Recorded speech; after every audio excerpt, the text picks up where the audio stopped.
safe and legal routes is absolutely the way forward, and we should welcome people who come through those routes. Okay.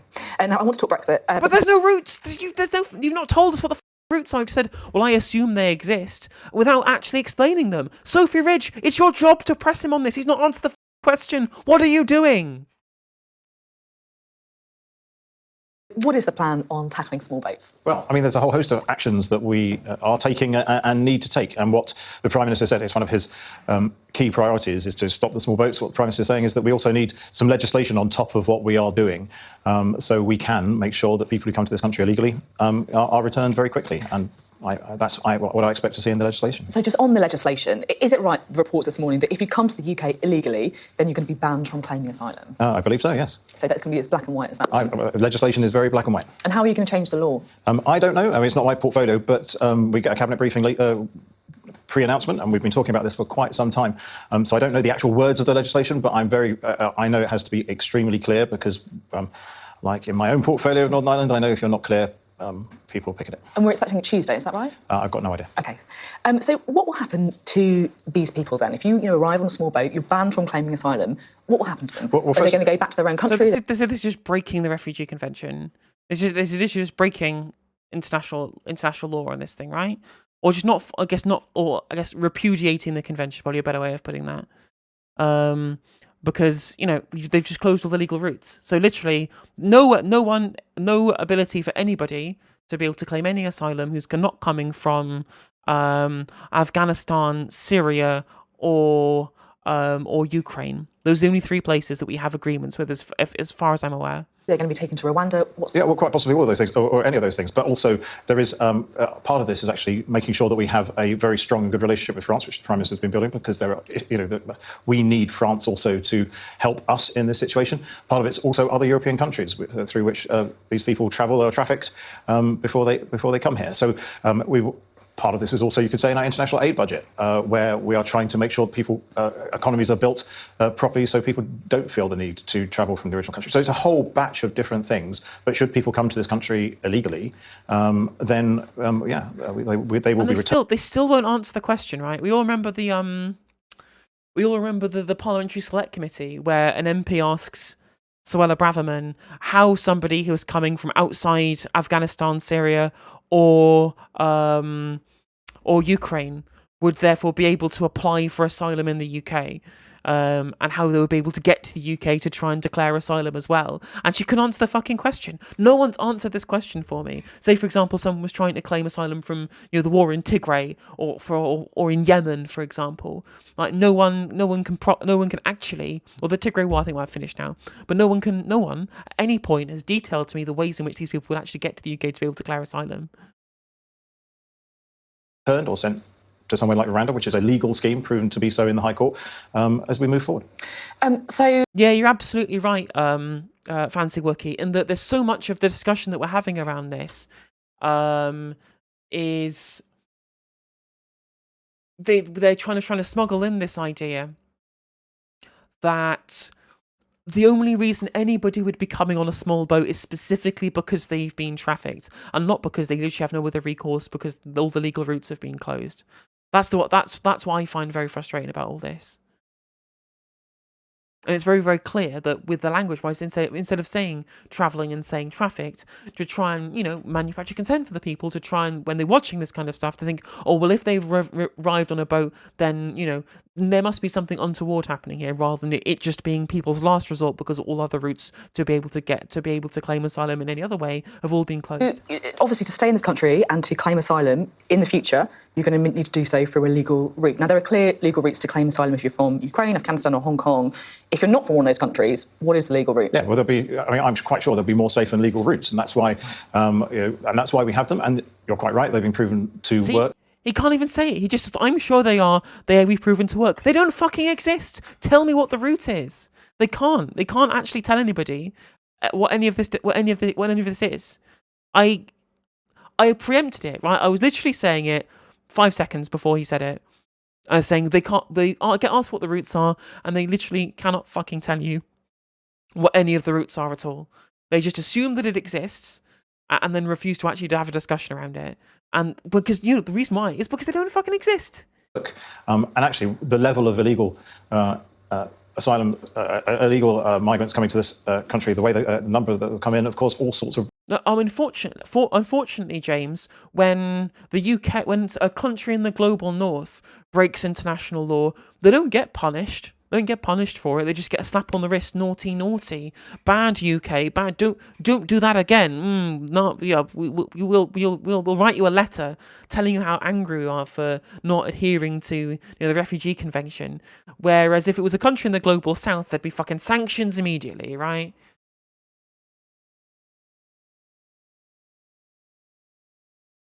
Ripples, even in my own constituency, where we have a couple of the hotels that house the people who come across in small boats, have caused quite some ripples in local communities that have been very comfortable with the level of migration that we've had up until this point. And so ripples in the community, we've also seen some quite aggressive protests. Yeah, I know, up in those, organised. Up in those, and yeah, there are lots of people who are triggered in all sorts of ways by this level of illegal immigration into our country. So we do need to deal with this. You mentioned there that there should be more legal routes into the UK, which feels crucial to me, because the point that I was trying to get at is that for many people, if you're from, I don't know, Syria or another war-torn... Yeah, exactly. No amount of accountability they'll ever take, Fancy Wick. You're absolutely right. Like I said in my segment about the Knowsley issue, the Knowsley riots, right? Suella Braverman has explicitly wanted this to, the government wanted this to happen. It's the perfect distraction for people away from the cost of living crisis that they fucking caused, right? It's the perfect distraction for the government to try and get people riled up over either the idea of small boats in general, for example, or to try and make the idea of the riots happening that is caused by the stuff that they've stoked and the issues that they've stoked to instead become the people's main issue rather than the issue of the cost of living crisis. It's why something like the small boats issue became one of Rishi's fucking pleasures in his mission statement about what he was going to do, rather than anything that materially affects anybody, because they're trying to push it as something as a distraction technique. Because they know they can't win on the economics anymore since the issues of the fiscal event from Kwasi Kwarteng and Liz Truss. They know that that's fucked now. They know that that's fucked. So their only form of being able to actually move people over on this to their position is to fight on the cultural issues, fight on social issues, because the economic issues have all fucking died. I mean, I think that there are probably plenty of people to which it definitely is part of their ideology. There's plenty of people where it's subconsciously part. So there's plenty of people who's consciously part of their ideology. Some people who which it's subconsciously part of their ideology, and some people who will just literally do anything for money. So I think it's they will think that it's a distraction, even if it is part of their ideology. If you get what I mean. Country, there may not be a legal route to get to the UK other than the small boats. So is that something you're going to try and change? Well, I mean, that is obviously for the Prime Minister and the Home Secretary, but there are also all the different skilled routes that for skilled migrants. Yeah, we do know it's because of the Prime Minister and the Home Secretary, and because they haven't actually given us a definition of anywhere that they can actually do that. They've been asked multiple times to try and tell us where these legal routes are supposed to be, and they can't tell you where they fucking are. We have a Home Secretary. It's her fucking job to know this stuff, and she can't even tell anybody when asked a very, very simple question. To the country as well. Yeah, so but we're talking about asylum seekers here, aren't we? We're talking people who may not be able to, come through the normal economic and skilled routes. People who are fleeing persecution. And it really isn't for me as Northern Ireland Secretary to say what they should be. That's for the policymakers in the Home Office and for the Prime Minister. But the safe and legal routes way has been proven to work, as you say, in a whole host of occasions. Over 100,000 Hong Kong. Oh, Windrush certainly is. Yeah, 100%. You're absolutely right. Chinese, everybody knows Ukrainians in their community that have come here and been truly welcomed. I still have a hotel full of people from Afghanistan who fled right at the last minute from Kabul.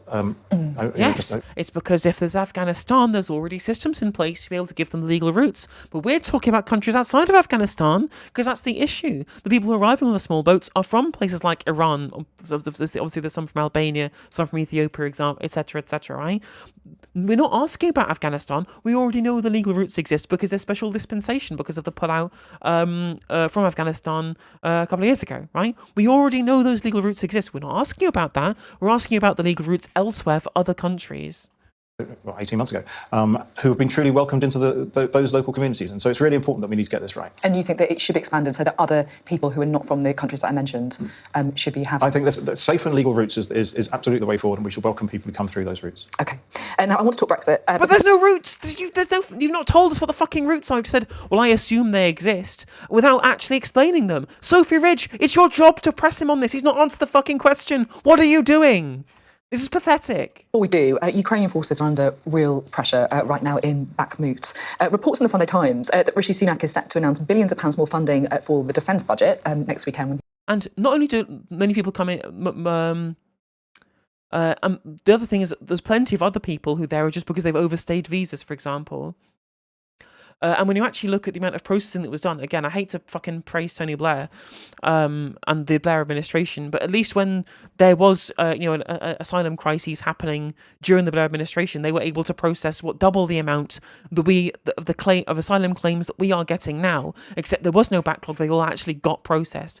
I can't tell you whether or not they were processed in the correct fashion, but at least they were processed, and we didn't have the ridiculous backlog that we have now. Because again, they actually had a desire, whether it was an honest one or not, they had a desire. I'm literally a communist.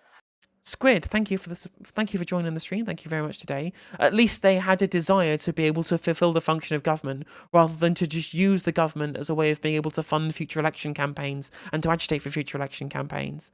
At least they did their shit meaningfully rather than completely meaninglessly. Visit the US, is that right? Again, that's speculation. That's pre-budget, and Ferrisol with a follow. Thank you. Welcome to No Justice stream. you know better than I do that you'll have loads of politicians sat here just before a budget from the government who can't say a word about the forthcoming budget. But what I do know is that in Northern Ireland, there's a fantastic... And how we never had a discussion about Windrush, MCH. We never had a discussion about Windrush during the fucking 2017 election. It's crazy to me that just these things just continue to go completely undetected 90 to 100% of the time. And we always can continually have discussions around completely nebulous non-issues when... in the same way that we were having this in the very previous discussion we were having around the MI5 failings around the Manchester bombing, when the real actual issue is what MI5 did to give this guy access to the ability to be able to create bombs by sending him to Libya, and we're having ridiculous discussions about other things instead. It boils my piss, it really does. Company to us who are making the NTARs that have been doing such a good job for Ukrainian forces on the battlefield in Ukraine. And I know that we as a country, the Prime Minister is completely behind making sure that we continue our support. Okay, thank you very much. Well, we'll have more on Ukraine in the programme as well, with some interviews from... That, I agree with you. Colin Mackay was really good. That clip, the last time I saw it was on TikTok. Maybe it's worth looking for that particular clip on TikTok, James. I'm trying to think. Yeah, are there any other journalists in this country that actually properly question government ministers? No, the answer is no. There just aren't any. Funny how quickly it went out of the news how Shamima Begum was trafficked by Canadian intelligence. Yeah, 100%. People keep saying, "Oh, well, no, she made her bed." Even at that age, people should already be knowing what they're doing. When not only was she a victim of statutory rape by the fucking Dutch guy, the continued in grooming her into that position, but she was also trafficked by fucking Canadian intelligence as well. And we're still having a discussion about the personal responsibility of a groomed and trafficked 15-year-old. These people are fucking sickening. From Kyiv coming up too. Now, I want to talk Brexit with your Northern Ireland hat on. Unionists, of course, are very unhappy about any idea that Northern Ireland could be treated differently from the rest of the United Kingdom. Now, you must be having conversations with the DUP all of the time. Are they going to back the deal? Well, that's really up to them. I mean, currently, I understand as a Eurosceptic, that actually Eurosceptics and Unionists have been let down a couple of times before by the protocol and within Theresa May's deal as well. And so in getting to the place that we've got to, we were very keen to make sure that people can read all the texts and we publish it early. No one's being bounced into everything. Everybody's got the time and space. So some people thought that they were being bounced into it, right? We had on the show last Sunday, we had members of the... Yeah, well, Paul Mason's like a full-on NATO shill at this point. It's pathetic, isn't it? Someone who calls himself a Marxist to be such a NATO shill it's genuinely pathetic. A Eurosceptic group saying that they were being bounced into it and hadn't been seeing a legal text. Yeah, but now they have, and now they've had nearly a week to digest it, and there's still some more time before we get anywhere near having a vote in the Commons. And I know the ERG Star Chamber I'm former chair of the ERG. I welcome its work in this area because I want them to be convinced, as I am, that this is a really good deal for the people of Northern Ireland, and to understand all the implications of it. So there will be a vote then. When's that going to be? Well, there'll be a vote at some point when people have had the proper time to digest what's in the text. We're giving lots of time and space to people to do that. The original question, the DUP, obviously it is up to them what they do, but you must have a sense of it. You're having conversations with them, right? Yeah, but this is... You're absolutely right, MCH. It is incredibly funny, like how many of the problems that are being used as political weapons by the Conservatives now are as a direct result of them deliberately frustrating and confusing and messing up Brexit negotiations and Brexit deal crafting, etc., right? How it's crazy. Like, it's almost like they wanted it to happen, and that's why they did it in the way that they did.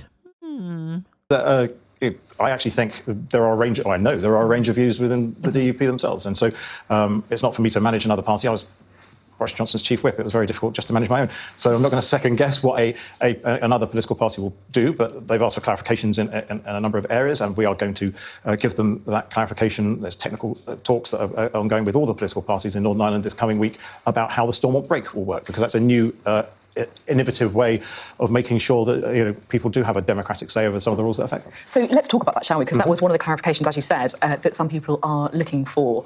It would effectively allow politicians in Northern Ireland to have say over new legislation passed in Brussels. Is it an actual veto, or is it just a delaying mechanism? It's a veto. So if Stormont and the UK raise concern, the legislation is suspended for 4 weeks. That sounds like a delay rather than a veto, no? Yeah, but when the concern is raised, that is when the delay kicks in, and when it goes through the complete process, the UK government can veto. How likely do you think it is that the UK government will be willing to veto EU law? I think if it was going to affect Northern Ireland in a significant way, we would veto EU law. Because the EU have said the measure can only be used in the most exceptional circumstances and as a matter of last resort. Yeah, and we've said it's got to have we've used the significant, the word significant, because it has to have. You can't be using a veto trivially. But I don't think actually the Northern Ireland Assembly would be using that trivially. And I think this is actually quite it's a new thing. It's a treaty change. It's being written into. It's almost like this would never have ever been an issue if they'd either stayed in the single market or not left the European Union. Like, this is all a web of their own making because of the stupid red lines in the first place, and the fact that it's been dragged out for so many years off the back of multiple different lies, failed promises, and poor policy making, and no regard for the externalities of decisions that were made is ridiculous. 13.3a for those that are really interested in the protocol, and that's it's a proper break, a proper veto. But I'd like to think, and having got to know many of the MLAs, members of the Legislative Assembly in Northern Ireland, that they would only use it sensibly. Unionists are also worried about the extent to which EU law will still apply in Northern Ireland, which of course matters as the UK diverges from the EU in the future. So, if there are future trade deals with other countries, can you guarantee that people and businesses in Northern Ireland will be able to participate in those in exactly the same way as the rest of the UK? Yeah, I think we can. And also, I mean, there is about, we're now left with about 3% of what was existing EU laws going to be in place after this gets adopted. And that's the bare minimum required to allow Northern Ireland businesses the access they have to the European single market. Can you really guarantee that Northern Ireland will be able to participate in trade deals in the future? If you diverge from EU law in single market rules at Northern Ireland, absolutely. That's one of the very big differences between this deal and any previous protocol or various articles that people thought did the job. We're also going to. And you're not worried that that quote's not going to be played back to you in like 6 months' time when the EU says actually no, that's not Northern Ireland can't apply for these rules in the trade deal that you've signed with the states or whatever it is. I'm generally not worried about that. Okay, confident. I would be considering their track record with the ways in which that they've dealt with trade deals post Brexit. Remember the New Zealand one, where actually, I don't know why the EU would care, considering that the New Zealand trade deal was so bad for the UK, so much so that the New Zealand news actually mocked Liz Truss over how bad the deal that they'd made as a future trade deal. I'm pretty sure if they continue doing deals that bad, I don't think the EU will ever care about blocking them, to be honest. Yeah. At the heart of this, of course, is the fact that Northern Ireland is still in paralysis. Stormont is still not sitting. There's no government there. If the DUP don't back the deal, if they still continue to refuse to participate in the... Yeah, obviously, I think you're right, James, that there are issues with what the potential leaders of the SNP, but it does look like Humza Yousaf is going to win. I cannot see Ash Regan or Kate Forbes coming anywhere near. Both of them are very unpopular. I mean, Hamza Yusuf is also unpopular as well. Angus Robson was, as far as I was concerned, was going to be the shoe-in. Although I would have preferred Myra McCallan to be the new SNP leader. But I don't think that, considering the voter base for the SNP, I don't think they're going to choose somebody as fundamentalist as Ash Regan or Kate Forbes. The Northern Ireland Assembly, what are you going to do? Yeah, well, I mean, first that's a theoretical question. I mean, I want to get over the next couple of weeks and hopefully be able to clarify all the questions that the DUP and actually others in the unionist community have, and indeed others in Northern Ireland political parties have. I'd like to think that at that point we will be able to get the executive up and running. But I've already.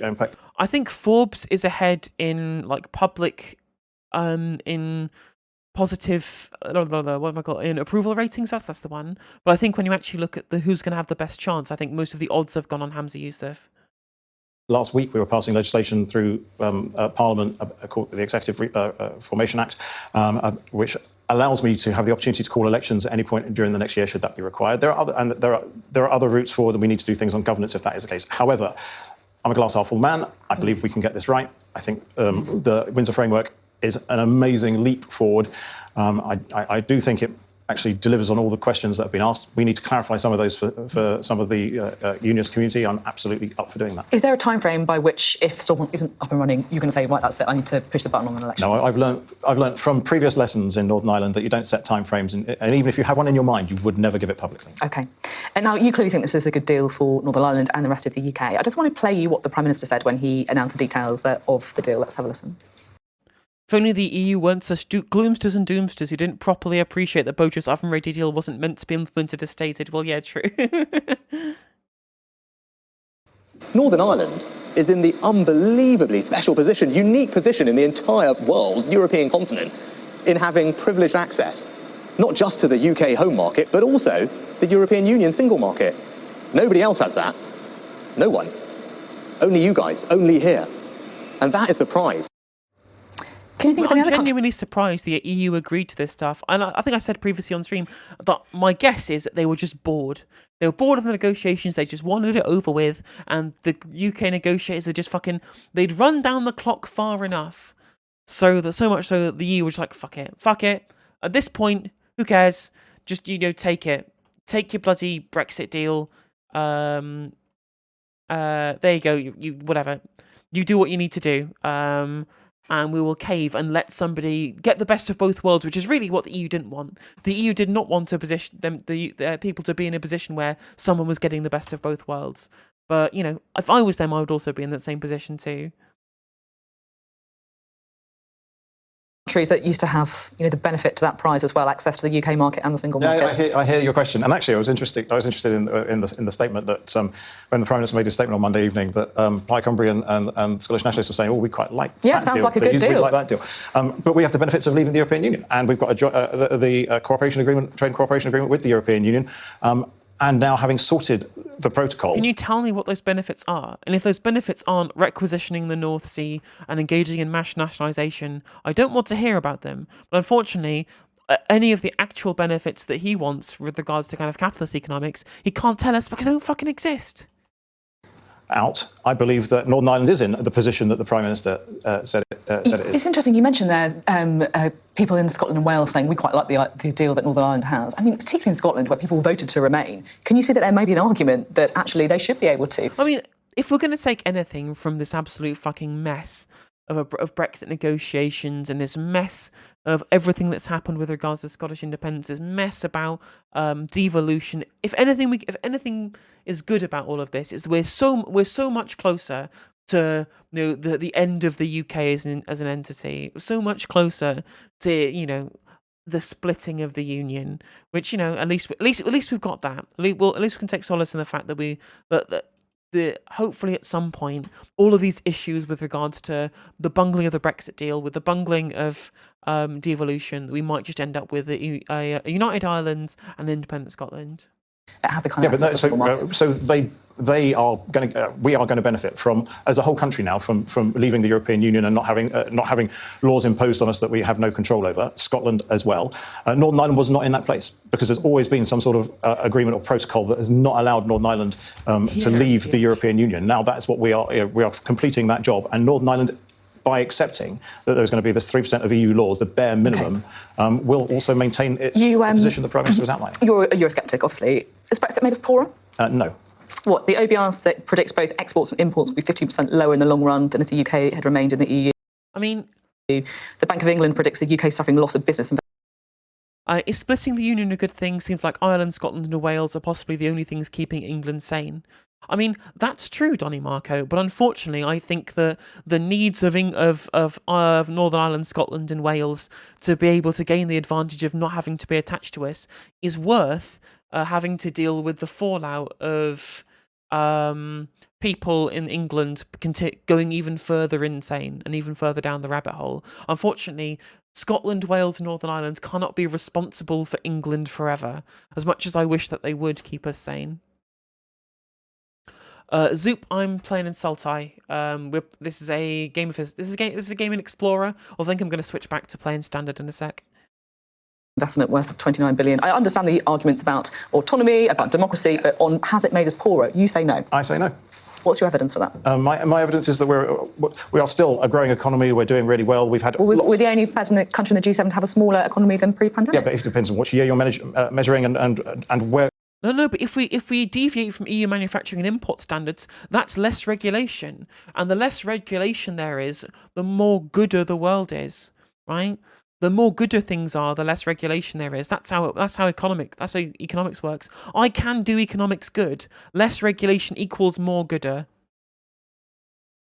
Actually, I think people were predicting we were going into recession. It doesn't depend. It doesn't depend on what year you're measuring. If you look at our pre-pandemic economy size, we're the only country in the G7 to have a smaller one. So, but people, I'm a great believer that this country has got a much better future, that we'll grow quicker, or having left the European Union. I believe, actually, we're just about to prove that. And in Northern Ireland, we're going to prove it even more because of the deal that we've just struck under the Windsor framework. Now, the benefits of being able to weaken labour rights as much as possible and attract big overseas corporations to take advantage of the Tory competitive, low-wage, zero-employee protection economy will exactly turn us into our, even further down the rabbit hole of the neoliberalism-themed amusement park that is this country. I think it's very difficult to measure like with like because of a whole host of things that have happened since Brexit. There was absolutely a stutter after Brexit economically, but it's very difficult to measure that because COVID then came very quickly. The war in Ukraine came very quickly. But that's impacted every country, hasn't it? Not just ours. Yeah, but in very different ways, in many different ways. Okay. Now, yes, and it's affected us worse because of our stupid privatised energy, right? The reason why it's affected us worse is because of how much private fucking control we have over our internal energy markets, right? The reason why we've been affected poorly is because we've left a trading block when we have a massive trade deficit that's right on our doorstep. That's why we've been affected more, right?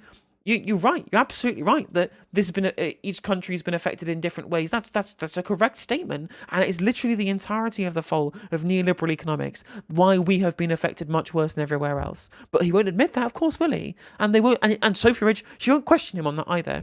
And in fact, all of the questioning around this issue, whenever we do have questioning around why the economy is doing so badly, why we've been affected so badly by the pandemic, why we've been affected so badly by the war in Ukraine, it keeps coming back round to Brexit, right? But we never talk about neoliberalism, do we? No, we never talk about privatisation. We never talk about Thatcherism. We never talk about any of that stuff. That is received wisdom that's not allowed to be challenged. The only thing that could possibly be wrong that's leading to our issues and why we've been more affected by everything else than other countries in Europe, it could only be Brexit. That's the only possible reason as to why we're performing worse, despite the fact that we also have the most privatised economy in the European Union, or in European Union and ex-European Union states, and so etc. etc.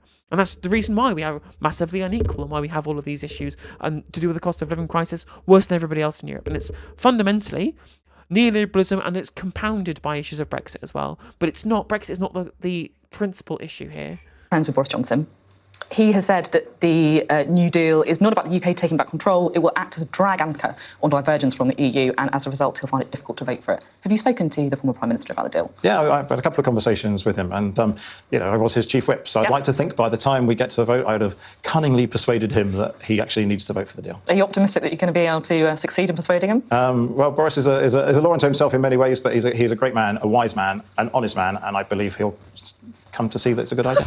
He's a law unto himself, but he's also an honest man. That doesn't make any fucking sense. That's a contradiction in terms. What the hell are you saying?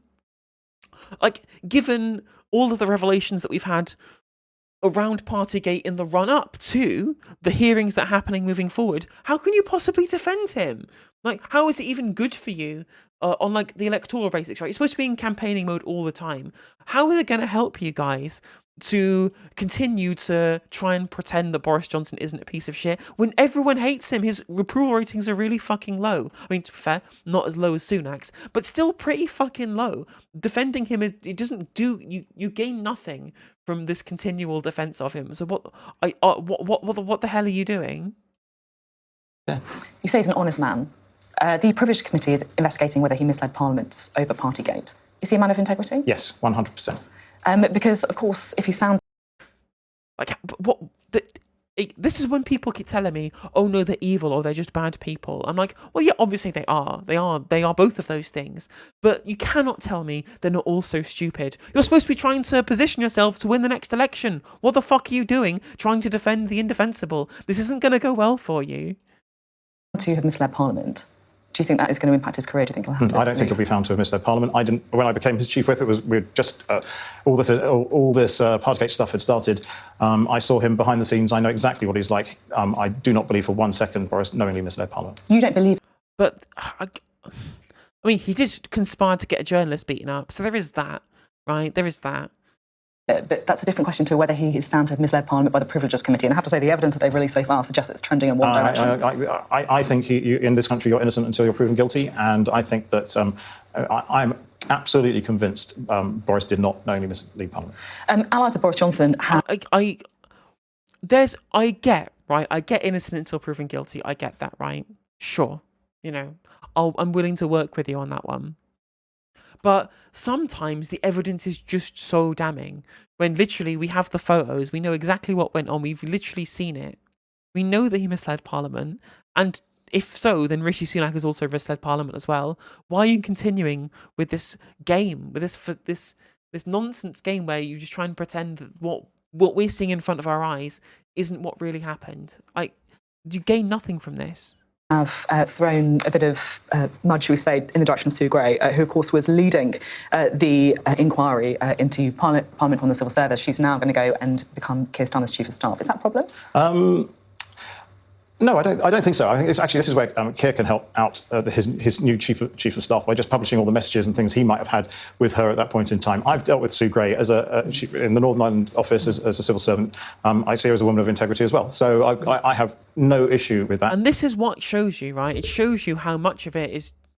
None of this is real. It's not. It's a game to a lot of these people, in that they fundamentally want to be able to protect their ability to be corrupt in the way that this is being right now. Right? They fundamentally want to protect the insider ring that these people have. They fundamentally want to protect that forever, and so much so that they won't compromise that to attack their political opponents, because they know Keir Starmer is the controlled opposition. They know that he fundamentally agrees with them on a huge amount of ideological bases, and it's just a different change in management at this point. And they don't want to potentially future impact their ability to be able to do the same thing that Keir Starmer is doing now with Sue Gray, whatever further down the line. They don't want to compromise that. So you've seen very few people, other than the populist conservative side, actually properly scrutinise the issue with Sue Gray becoming an advisor for being Keir Starmer's chief of staff, because they know that it's like firing first in a duel. These people are both fundamentally reliant on this revolving door of the kind of the machinations of the political class in this country, and they don't want to compromise that. And I think Keir could clear this up in seconds by saying, no, there's no. This is what we talked about at that time. There was nothing. There's nothing to see here. She'll know a lot of secrets about your party, though, won't she? She was the head of propriety and ethics, so she will know quite a lot about individuals. James, but she is. I truly believe she is a lady of integrity, so I'm not worried by that. OK. I just want to ask you about Matt Hancock before we end. Leaked WhatsApp messages in the Daily Telegraph show he wanted to use a new COVID variant to frighten the pants off everyone and make sure they complied with the rules. Can you understand why that might be quite tough reading for people who found lockdown very difficult? Yeah, I mean, I read the piece myself, and it did actually mention that the new Kent variant had already, there was 1,000 cases. But the problem with this particular story is that we're just seeing a partial account all the time. Now, there is a independent inquiry that's been set up that has got access and will have access to all the evidence that's available. So I actually think we should probably wait and see what that inquiry finds. Is it appropriate to And I think it's important, actually. I'm gonna actually give this guy some benefit of the doubt here. I think it's important to understand that we are not seeing the full account of these. These are being selectively chosen and selectively drip-fed to us by the Telegraph, specifically so they can push their anti-lockdown narrative. That's all they really want to do. They're not really actually fussed about holding the government to account because of their fucking Telegraph, right? The Telegraph is so right-wing that they don't even like the fact that Keir Starmer's controlled the opposition. They genuinely are only there to bat for the Conservative Party and the Conservative Party alone. So they wouldn't want to undermine the Conservative Party at any turn. The only reason they would be doing this specifically is because they want to be able to undermine the efficacy of the policies of lockdown that was engaged in at the time. And that's why Isabel Oakeshott is leaking it in the way that they have. If this was genuinely being done by Isabel Oakeshott, as she has claimed that she wanted to do, because these are things that are within the public good, right? If that's genuinely what she believes, why is it not publicly available rather than being drip-fed to us and being drip-fed to us in a manner in which the Telegraph are being able to make their specific narrative, right? Why is that the case? Why have they not made it freely available to everyone to go be able to read, rather than selectively choosing only certain bits of it that they actually want us to see and being drip fed to be able to keep it as part of the news, as part of in the news cycle for as long as possible? Like that, that's the worst part about our media, is just how it's never in the public about what's in the public interest. It's always about what is going to be most efficacious for the media institution itself, right? Because they are fundamentally at odds with the general public on that issue. Conduct so much government business on WhatsApp? Well, so, again, we're in lockdowns, and how do you communicate with people? Email, official channels. But every decision would have been recorded officially. So, but I mean, what you're seeing in these messages are probably thought processes behind things that you wouldn't normally see. But again, they're completely partial of a moment, and that's why we need to wait for the whole inquiry to report. Did you do a little check to see what WhatsApps you've been exchanging with Matt Hancock? I will do now you've mentioned it. Might be why. Okay, thank you very much for being on the programme today. Chris Eaton-Harris there. My pleasure.